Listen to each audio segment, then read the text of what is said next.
Klassentreffen vom Matthias Zesch. Kummen all, kummen noch all noch 35 Johr. Kummt der? Kummt die ja? Kummt der Dings? Kummt die a sicher net? Kummen die Lehrer a? Eine kummt vorher rei, einer kummt rei, noch einer kummt rei. Oh, da kummt ja doch. Oh, die kummt jetzt doch net. Schad. Der End is jetzt doch net kumme, weil der andere kumme is. Die End is kumme, wo doch die Anna a kumme is. Einer kommt später, einer kommt gar net, einer kommt spät und geht früher. Eine will noch kumme, eine wollt doch auch noch kumme.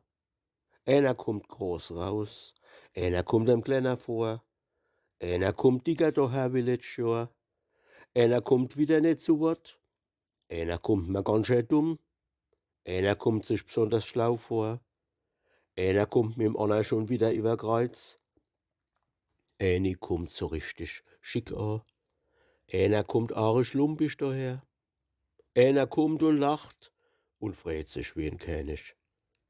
Einer is so ruhig wie immer. Jo, der kommt nimmi.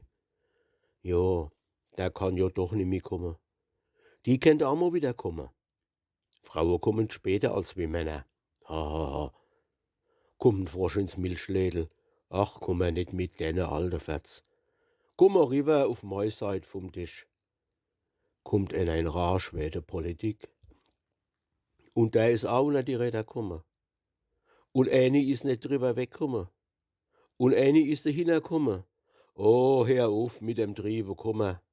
Sind wir alle in die Jahre komme. Und da is auch noch einmal davon komme.